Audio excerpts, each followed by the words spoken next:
Primer libro de los Macabeos, capítulo 6.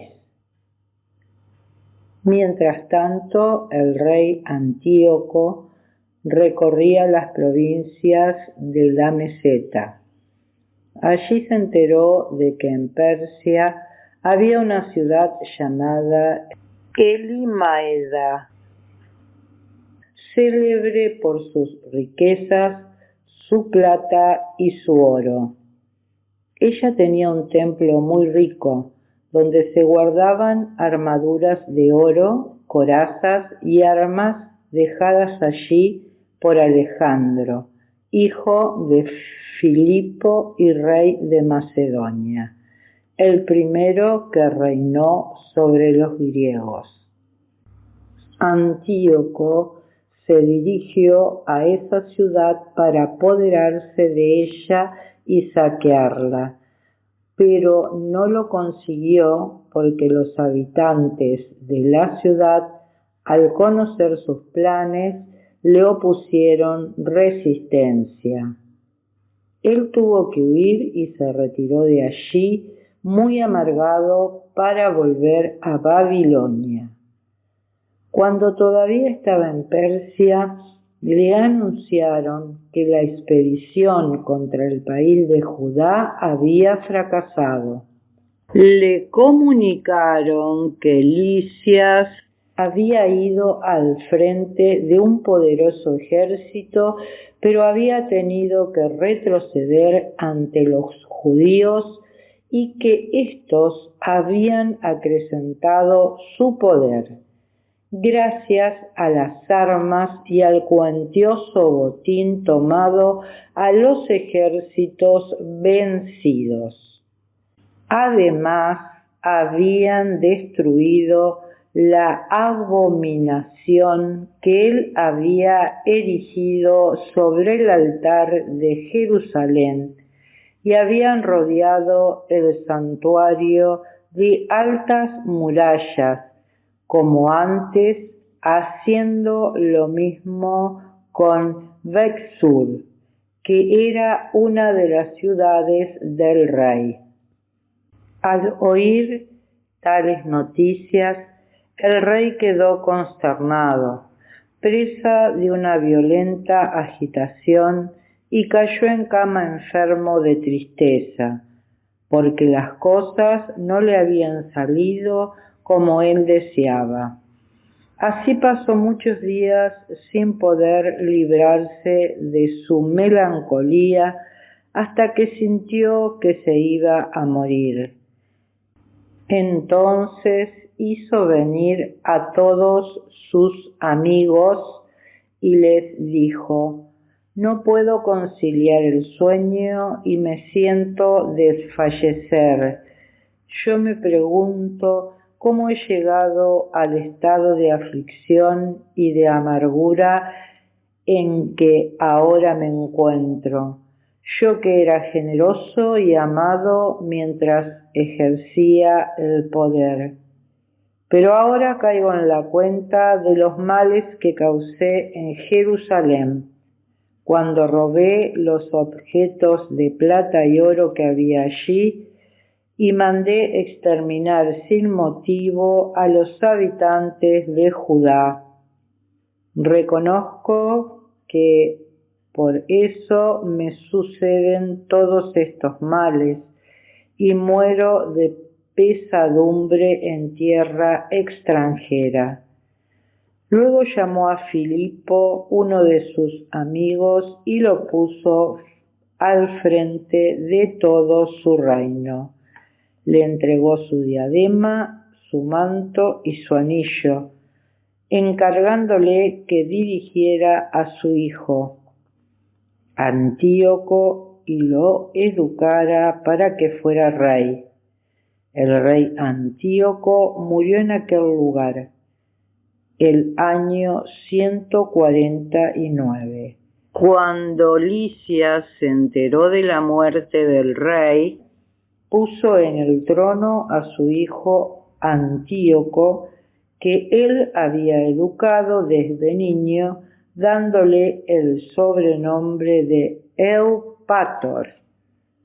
La gente de la ciudadela tenía confinados a los israelitas alrededor del santuario y no perdía ocasión de hacerles mal y de apoyar a los paganos. Judas resolvió acabar con ellos y convocó a todo el ejército para sitiarlos. El año 150 se reunieron todos y sitiaron la ciudadela construyendo torres de asalto y empalizadas. Pero varios de los sitiados rompieron el cerco y se les unieron algunos renegados de Israel, que acudieron al rey para decirle: ¿hasta cuándo vas a estar sin hacernos justicia y sin vengar a nuestros hermanos? Nosotros aceptamos de buen grado servir a tu padre, cumplir sus órdenes y obedecer sus decretos. Por eso, nuestros compatriotas han sitiado la ciudadela y nos tratan como extraños. Más aún, han matado a los nuestros que caían en sus manos y han confiscado nuestros bienes. Y no solo han levantado su mano contra nosotros, sino también sobre todos los países limítrofes. Ahora mismo tienen sitiada la ciudadela de Jerusalén para apoderarse de ella y han fortificado el santuario y la ciudad de Bexur. Si no te adelantas rápidamente, harán cosas mayores todavía y ya no podrás detenerlos. El rey, al oír esto, se enfureció y convocó a todos sus amigos, a los capitanes del ejército, a los comandantes de caballería. Además, le llegaron tropas mercenarias de otros reinos y de las islas del mar. El número de sus fuerzas era de 100.000 soldados, 20.000 jinetes y 32 elefantes adiestrados para la guerra. Entraron por Idumea y acamparon cerca de Bexur, atacándola durante mucho tiempo con máquinas de guerra, pero los sitiados, en una salida sorpresiva, se las quemaron y combatieron valerosamente. Entonces Judas levantó el sitio de la ciudadela y acampó en Beth-Zacaria frente al campamento del rey. A la mañana siguiente el rey se levantó de madrugada y condujo apresuradamente al ejército por el camino de Beth-Zacaria. Las tropas se dispusieron para el ataque y se tocaron las trompetas. A los elefantes les mostraron mosto de uva y de moras para excitarlos al combate. Los animales estaban repartidos entre los batallones. Al lado de cada elefante se alineaban 1.000 hombres con cota de malla y cascos de bronce, además de 500 jinetes escogidos. Estos estaban pendientes de los movimientos del animal, de manera que a donde iba él iban también ellos, sin apartarse de su lado. Cada elefante llevaba encima, sujeta con cinchas, una sólida torre de madera que servía de defensa, y en cada una de ellas iban 3 guerreros que combatían desde allí, además del conductor. En cuanto al resto de la caballería, el rey la ubicó a un lado y a otro, sobre los 2 flancos del ejército, con la misión de hostigar al enemigo y cubrir a los batallones. Cuando el sol brilló sobre el oro y el bronce de los escudos, sus reflejos iluminaron las montañas que relucían como antorchas. Una parte del ejército real se había alineado en lo alto de la montaña y la otra en el valle. Todos avanzaban con paso seguro y en perfecto orden. Los israelitas se estremecían al oír el rumor de aquella multitud, el ruido de su marcha y el estrépito de sus armas, porque era un ejército inmenso y poderoso. Entonces Judas se adelantó con sus tropas para entrar en batalla, y cayeron 600 hombres del ejército real. Mientras tanto, Eleazar, llamado Abaram, vio a un elefante pertrechado con una cota real, que sobresalía entre todos los demás, y pensó que en él iba el rey. Entonces sacrificó su propia vida para salvar a su pueblo y adquirir una fama imperecedera. Corrió resueltamente hacia él a través del batallón, matando a derecha e izquierda.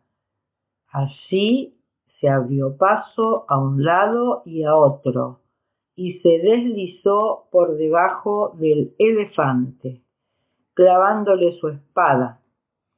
Al desplomarse por tierra el animal, cayó sobre él y lo mató. Pero los judíos, al ver el poderío del rey y el empuje de sus tropas, emprendieron la retirada. El ejército real subió a Jerusalén al encuentro de los judíos, y el rey acampó frente a Judea y al monte Sión. Él hizo la paz con los habitantes de Bexur, que abandonaron la ciudad por carecer de víveres para resistir el asedio, ya que aquel era un año sabático para la tierra. El rey ocupó Bexur y dejó allí una guarnición para su defensa. Durante mucho tiempo estuvo sitiando el santuario. Levantó contra él ballestas y torres de asalto, lanzallamas y catapultas, lanzaflechas y hondas. Los sitiados, por su parte, construyeron armas similares para el contraataque y así resistieron mucho tiempo. Pero al fin se agotaron los víveres almacenados porque era el 7º año y además porque los refugiados en Judea, provenientes de las naciones, habían consumido las últimas reservas. Así no quedaron en el santuario más que unos pocos hombres, porque se hacía sentir el hambre. Los demás se dispersaron cada uno por su lado. Mientras tanto, Lisias se enteró de que Filipo, a quien el rey Antíoco había encargado antes de morir que educara a su hijo Antíoco para que fuera rey, había vuelto de Persia y de Media con las tropas que acompañaron al rey y trataba de tomar el poder. Por eso pensó que era necesario partir enseguida y dijo al rey, a los capitanes del ejército y a los soldados: cada día estamos peor y escasean los víveres. El lugar que asediamos está bien fortificado y nos surgen los asuntos del reino. Tendamos la mano a estos hombres y hagamos la paz con ellos y con toda su nación. Dejemos que vivan según sus costumbres tradicionales, ya que ellos se han irritado y han hecho todas estas cosas porque nosotros hemos tratado de abolirlas. El rey y los capitanes aprobaron la propuesta y el rey mandó ofrecer la paz a los sitiados. Estos la aceptaron y el rey y los capitanes se comprometieron con un juramento. Con esta garantía salieron de la fortaleza y el rey subió al monte Sión. Pero al ver las fortificaciones de aquel lugar, violó el juramento que había hecho y ordenó destruir la muralla que lo rodeaba. Luego partió rápidamente y volvió a Antioquía, donde encontró a Filipo, dueño ya de la ciudad. Lo atacó y ocupó la ciudad por la fuerza.